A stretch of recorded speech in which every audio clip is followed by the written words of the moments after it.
tokko itti walitti qabamee argamuu fi hoteelonnii fi apartaamaan dhibbaan lakkaa'aman bakka itti argamanidha. Hoteelotnii fi apartaamonni kunneen kan ijaaraman bara 1923 fi 1943 gidduutti ta'uun isaanis bakka addaa ishee taasisa.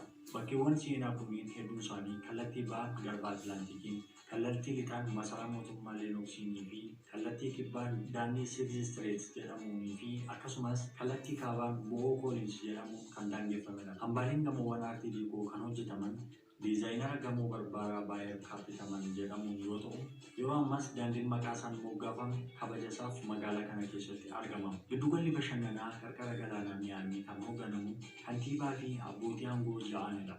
Kantiibaan abbootii aangoo yookiin koomishineroota aangoo walitti qabu haa qabaatu iyyuu malee sagalee filannoo walqixa kan qabanidha.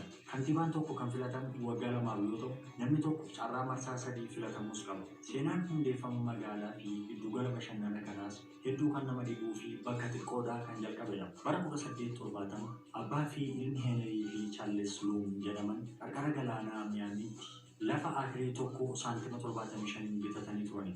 Naannoo kanattis manni jalqaba ijaarame bakka turtii godaantootaaf jedhameeti. Manni kun kan ijaarame bara 1876 yoo ta'u, kan ijaares dhaabbata lubbuu baraartota biyya Ameerikaan ture.